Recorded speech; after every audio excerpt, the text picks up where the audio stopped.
Good evening and welcome. The Parenting Center at Children's Hospital New Orleans would like to welcome all family to tonight's webinar. Our topic today will cover effectively communicating with teens. We are joined tonight by our wonderful presenter, Patrice Wright. I will be your moderator this evening. My name is Dominique Burns. I am the School and Community Program Manager here at Children's Hospital.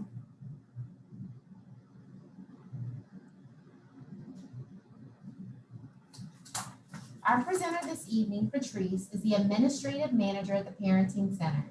She received an undergraduate degree in early childhood education and a master's degree in educational administration from the University of New Orleans. She is a Louisiana Pathways trainer and a toddler class observer. Her career began in education as a kindergarten teacher. She then became a math coach, a Louisiana State Department employee, a school administrator, and worked in central office. Throughout her 22 years in education, she thoroughly enjoyed providing professional development and coaching to teachers. Her passion for working within the early childhood sector never faded, and she firmly believes that giving children a solid foundation in their early years sets their path for academic success. I will re-enter the webinar later to read through any questions that arise in our chat box. You can find the chat box icon at the bottom of your screen. Please feel free to submit questions throughout today's webinar. We will try to answer any incoming questions. If your question is not answered during tonight's webinar, we will share those questions and answers with Keith Haywood. So throughout tonight's presentation, there will be moments to stop, to pause, and to enter something into the chat. So feel free to do that at those times and anytime that something comes to mind. So I would like to now turn over the webinar to Patrice. Good evening, everybody. I'm so excited to be back week 2 to talk about teenagers. And I know that this is something that may be near and dear to some of your hearts, and for others, you're here tonight because you're like, I'm about to literally pull my hair out. So our objectives tonight will be to revisit the teen development and behaviors associated with teen development. Last week, we talked about some things that make your teen act the way they act. And then we're going to learn how to effectively communicate with them. So last week, we talked about this being the brain of a teenager. We placed some emphasis on their addiction to Facebook and the cell phone, or as I mentioned, TikTok in the cell phone. We talked about how much there is a focus on love for parents / hate for parents as well, the same area, the memory for chores and homework. Why are you constantly reminding them to do things? Because you see that part of their brain is really, really small, that little yellow piece at the bottom of your screen. And the communication skills area is just as small. So as parents, we're having to constantly teach them what's considered appropriate language with us, how we communicate effectively. And so that's what tonight's focus is mainly about, how to effectively communicate. We're also revisiting how the brain develops. We talked about it developing from back to front. There's the cerebellum, the nucleus accumbens, the amygdala, and also the prefrontal cortex, which is the part of the brain that is not fully developed until the age of about 25. If there has been any type of trauma in a child's life, it may take longer for the prefrontal cortex to actually develop. We talked about the decisions that are made and what's the purpose of the prefrontal cortex, saying that that's where sound decision making happens. Empathy, considering consequences, regulating emotions, self-awareness, and morality. So the question then becomes, are you setting your child up for failure or yourself up for failure if you're thinking that they're able to do things that their brain may not be fully developed to handle? Are you expecting them to make sound decisions? It's not going to happen because that part of the brain is not fully developed. So that's just a recap of what we talked about last year, or last week that is, and why some things that you might be expecting of your teenagers to do is just unrealistic at this time. It will get better though.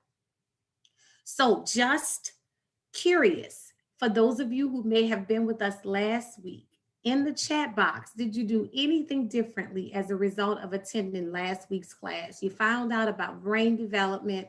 You found out that our teenagers at times have jelly brains where they're not able to make sound decisions. They do things when you're like, what were you thinking?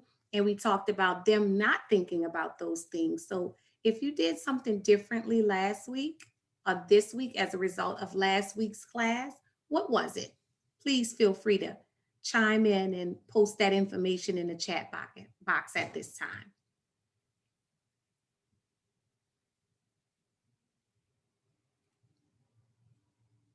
And Dominique, I know you're listening. If there's something that I missed in the chat box, will you please assist me with that at this time? Absolutely. Thank you, ma'am.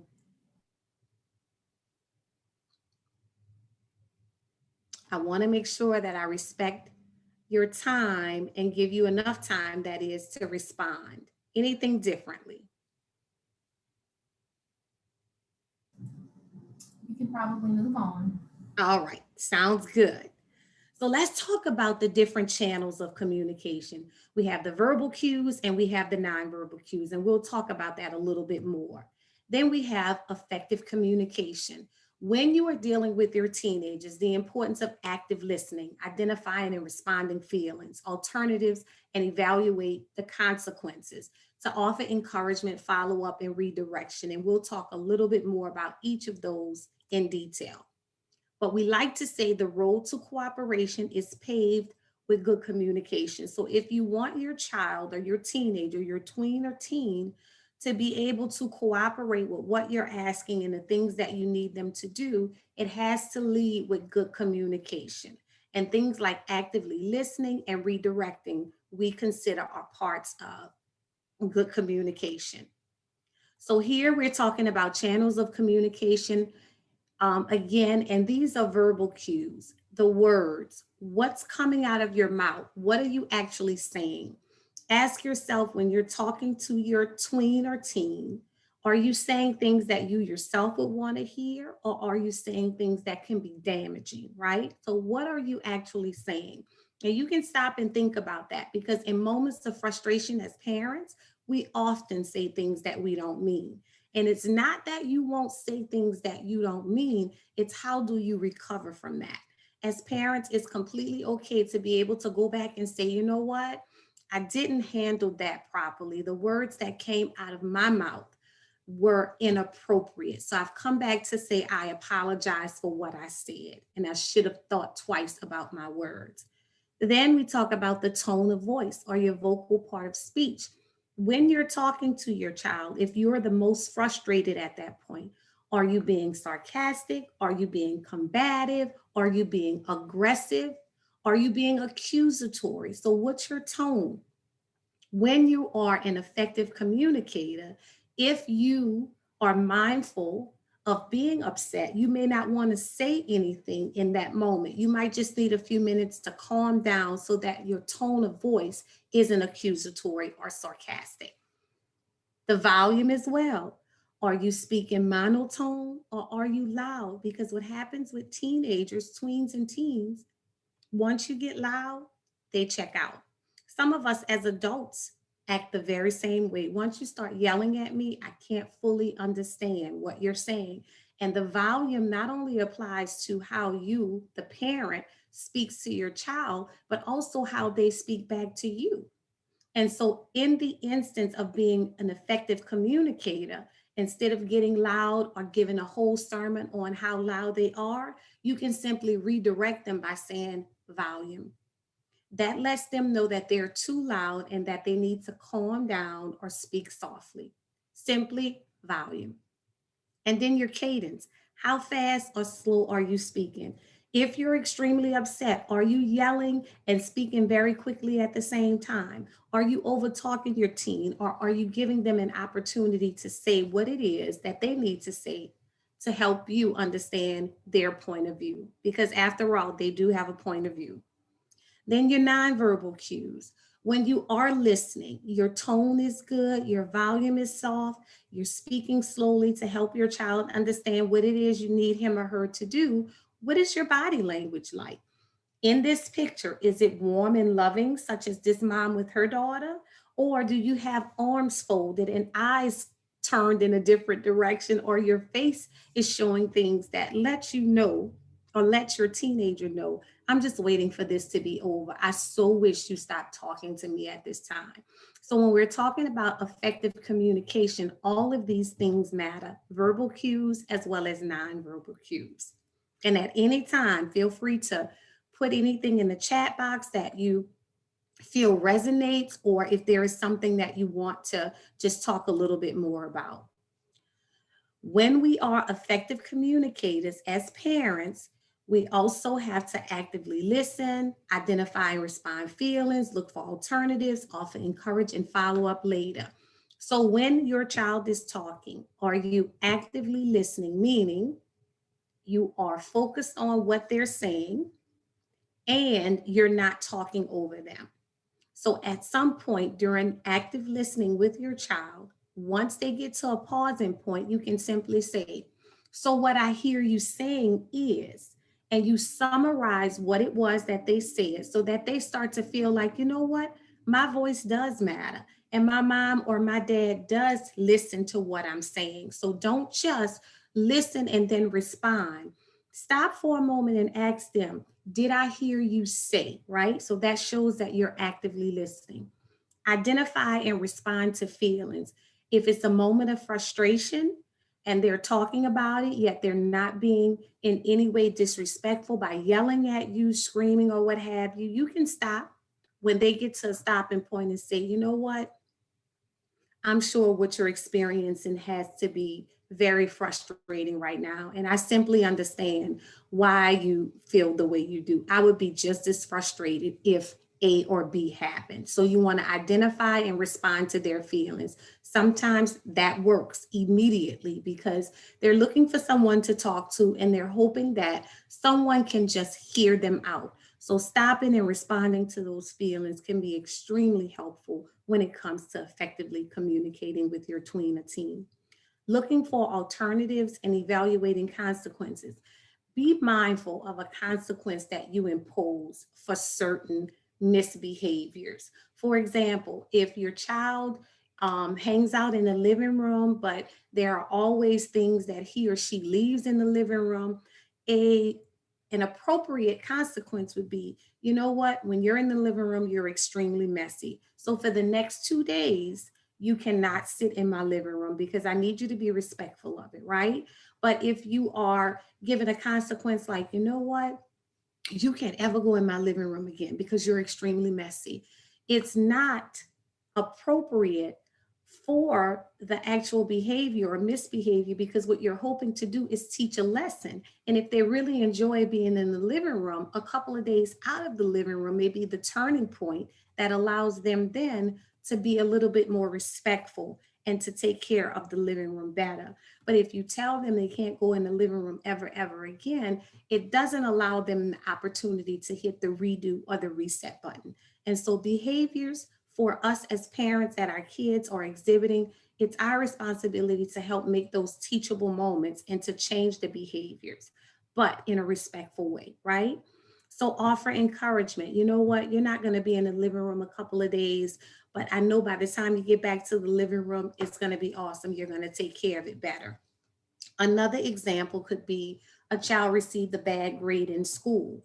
Yes, I do understand, as many parents do, the importance of maintaining grades, but virtual learning has been tough. We've all had to make adjustments. Your child, who is normally an A or B student, comes home with a C, right? Instead of blowing your lid or yelling or screaming or putting out words that you can't take back, offer encouragement. You know what? Again, identifying the feelings. I know it's been extremely difficult with virtual learning. I'm sure you're not the only kid that is experiencing that, but I know you, and I know that you will do a better job of maintaining your grades next semester. What is it that I can do to help you with that, right? So that's that encouragement piece where you're telling them, I know you can do better. I absolutely know. And then follow up later. A week after that particular incident, you can go back and say, hey, I'm just coming in to check on you. I realized last week your progress report came out or your report card came out and you had a C on it. What are you doing this week to ensure that that C gets back to the B that I know it's capable of being? So, effective communication also involves being attentive, acknowledging, and showing some level of empathy. Here in this picture, you can see how relaxed this teenager is. You can see how involved or engaged his parents are because mom's kind of leaning forward, letting him know she hears him. She's attentive. Dad is attentive as well. So the body language again shows that they are attentive and listening. The acknowledgement piece, whatever they're talking about, it clearly shows that they're involved. They can simply be acknowledging through feelings or acknowledging a mistake and then turning it around by saying, I know you can do better. And then the empathy side of things. You know what? I was once a teenager, and I'm sure the decision that was made was a horrible one, or you didn't make the right decision in that moment, but I know you're still growing, you're still developing, and I know that you will do better moving forward. Again, all things that are linked and tied to effective communication. Now, effective communication goes both ways. So, again, as parents, if you are practicing how to be attentive, how to acknowledge, how to show empathy, how to lower your voice, then the expectation is that your teen or tween does the same thing. If they're unfamiliar with things like this is why the modeling piece is so important. So if they're on level 11, you can simply say, you know what? Right now is not a good time to talk about this. However, when you can speak to me at a lower voice, then I'll be available and ready for you to talk to me. So you're teaching them as well. You're practicing these wonderful strategies, but you're also teaching them to do the same. And here we talk about people don't care how much you know until they know how much you care. We replace that with teenagers. Teenagers are not always wanting to be lectured.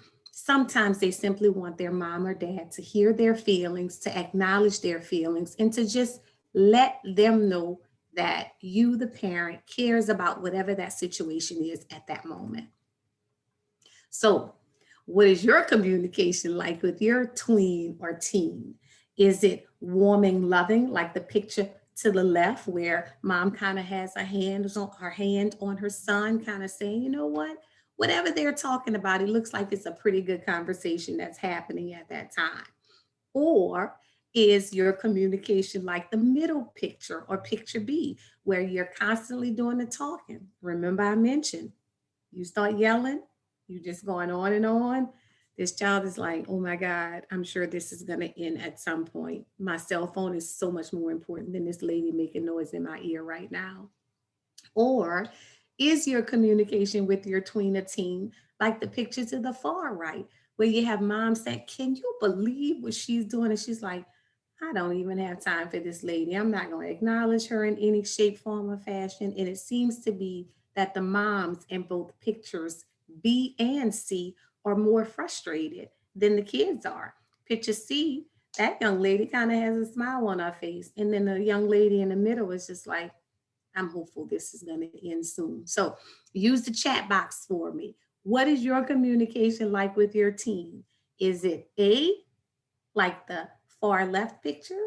Is it B, like the picture in the middle? Or is it C? And Dom, I'm going to need your help again. Sure, I'm on the lookout for some additional questions or comments. Not a problem. All right. So if you didn't use the chat box to put a response here, just think about it. Like, how are you communicating with your child or your teen or tween? Don't you want to be in a position where it's warm and loving, such as the picture that's to the left? If it's like the picture in the middle or to the right, guess what? You can recover from that with using the tools that we're talking about tonight. Okay, I got an inbox that said B and C. B and C. So I'm going to go back to say again, using the strategies and the tips and tools that we're talking about tonight can help you get to picture A. And I think I shared this last week, but my three favorite initials are D and E, which means do not engage. As parents, sometimes we want to respond to everything. There is no need. When your child is being disrespectful, and everybody has different definitions of what disrespectful means, have a conversation with your teen or tween, right? And we also talked about using I messages. You walk inside, the child or your teen or tween was supposed to wash the dishes. Do you walk inside and immediately start screaming and saying, why are the dishes not washed? Da, da, da, da. You're setting the communication up, or the communication regarding why the dishes are not being washed. You're setting that conversation up for failure. You can use I messages and walk inside and say something like, after you've had a chance to take a couple of deep breaths, because I've been there. I know what it's like to see those dishes in the sink. And you're like, I feel, this is where the I statement comes in. I feel frustrated when I come home from work and the dishes are not washed. How can you prevent me from being frustrated by washing the dishes? What can you do to help me not be frustrated when I come home? Right? So, one, it's not accusatory. We all can clearly see the dishes are not washed. So, why do you have to go, why are the dishes not? No need for that. It's going to set the conversation off from the gate in the wrong direction. But using the I statement allows you then to communicate what your feelings are around why the dishes are not being washed. And then with the follow-up question saying, how can you prevent me from being frustrated when I come home from work, right? So that's how it gets to be different. And then do not engage. If you go home and you forget the strategy we're talking about, and your first response is, why are the dishes not washed? And there is a laundry list of all the things that prevented that from happening. You can clearly say in that moment, because you've chosen not to engage, give me a few minutes. I'm going to go and I'll be right back so that we can talk about this. Because in that moment, you could simply be frustrated, but you have made a choice to not engage in excuses about why the dishes are not washed. You just want the dishes washed. It's just that simple. And we talk, this is one of my favorite proverbs. It's a Swedish proverb, and it says, wisdom has long ears and a short tongue. I like to think about this sometimes, even in my own parenting, where I'm ready to say something and I haven't completely or fully heard the thought. I'm just ready to respond. And so I have to practice this. And as parents, we have to practice, because right when we're about to jump in and cut our teen or tween off, could be the time that they say something that's really meaningful and purposeful, whether it is a lesson that they've learned from the behavior, or just being able to stand and take full accountability for whatever it was that they've done. So start practicing that now. Be willing to not only sit down and have conversations with your tween or teen when something inappropriate happens, but how much time are you spending during the day when you go home just sitting down listening to your child, listening to your tween or your teen? You will start to see the development in them. Their conversations will start to be very different. They'll start to feel like, oh my gosh, I've disappointed my mom, because mom comes home every day and dedicates a few minutes to me. And I can tell she's actively listening, because she's not interfering with what I'm saying or interrupting what I'm saying. And she's truly dedicating this time for me. So wisdom has long ears and a short tongue, which means simply do more listening than talking. So let's talk a little bit about positive or redirection phrases. And we're getting very close to time, guys. So I'm going to run through these really quickly. Poor redirection, and then how to positively redirect. So poor redirection, you are so disrespectful. Positive redirection is simply, hold up, wait a minute, let's put some respect in it, and you can sing it. But you don't have to go into this whole lecture. When disrespect, according to what your family's definition is, comes up, you simply say, hold up, wait a minute. You can say, hold up, and then be done with it. You're acting like a baby. So then the positive is, Words, please. Simply, I need you to use your words. You are gonna do what I say. Let's compromise. Try to find find a way to fit in what they want and then what you want as mom or dad.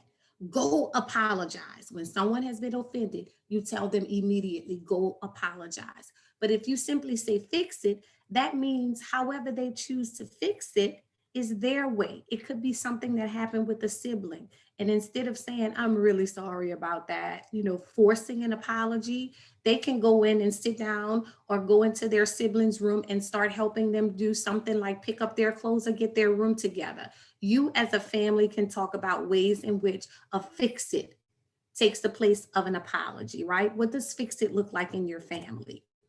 Stop hitting your brother. Let's chill. And that language becomes good for everyone.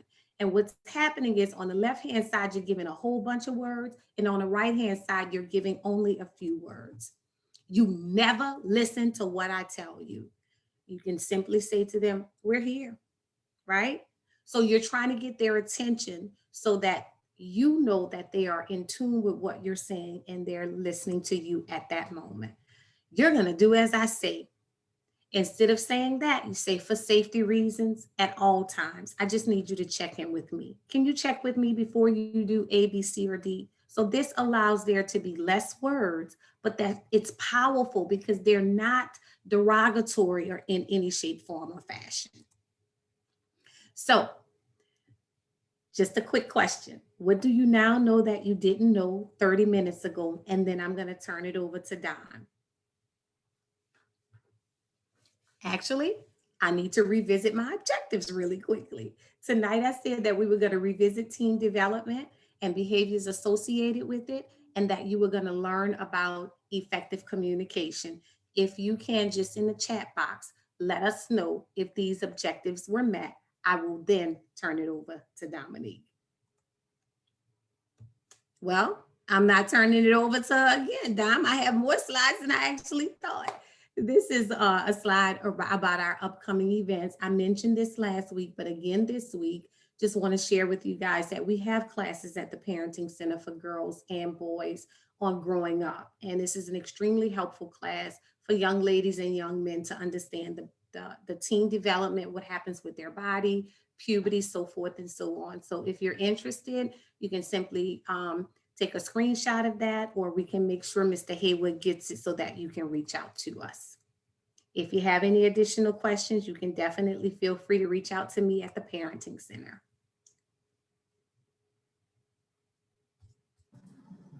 Thank you so much, Patrice. Yes, if you would care to utilize the chat box with any additional questions, I have two that did come to mind and come through, so I will go ahead and address those questions. Also, just as a reminder, the survey link is in there, so if while we're going through some questions and answers, if you want to copy and paste that into another browser. All right, my first question that came in, my child seems to want to communicate more with me through text. How do I encourage more in-person conversations without sounding too pushy? That's a very good question. And one way to do it is to simply make time for conversations at all times or as many times as possible.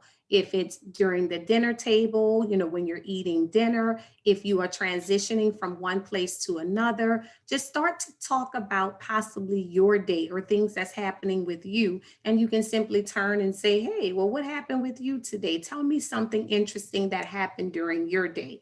Text messaging is one of those things that is annoying for us as parents.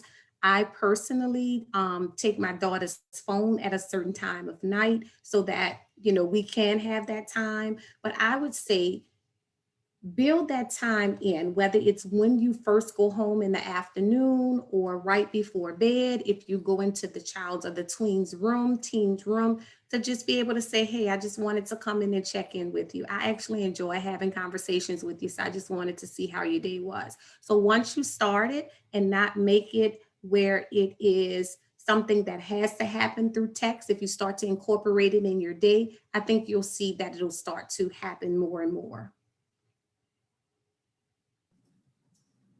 The second question is pretty similar. It says, since my child started driving, we spend far less time together.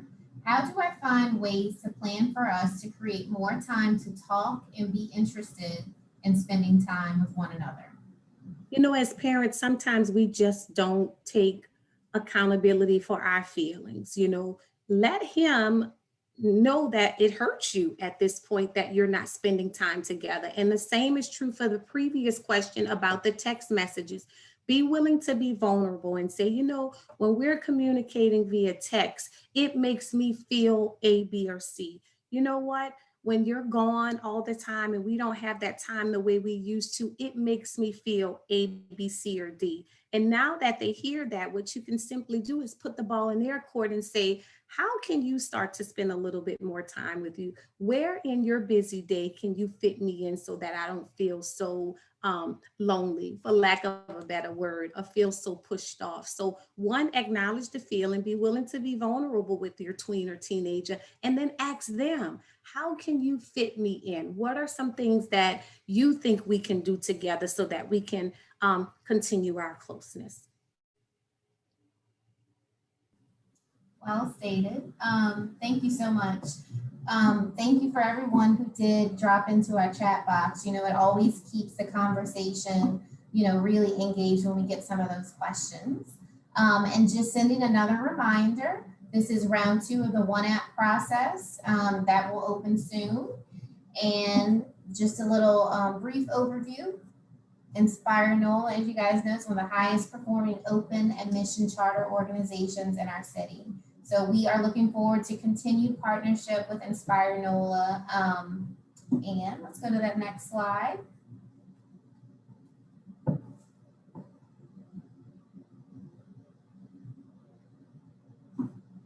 It honestly just jammed on me. All right, let me see if I can stop my share. If I can share it again.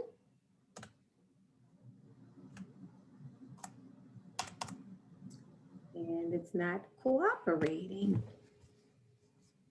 Of course, technology would do this to us tonight. All right, Dom.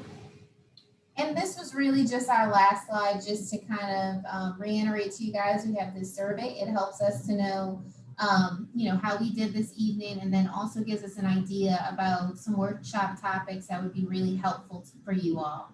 So as Patrice had on some other slides previously that we'll share again with you guys, the contact information to the Parenting Center. So should you have any additional questions, any thoughts that come to mind after tonight's webinar, we greatly appreciate any of those being sent our way.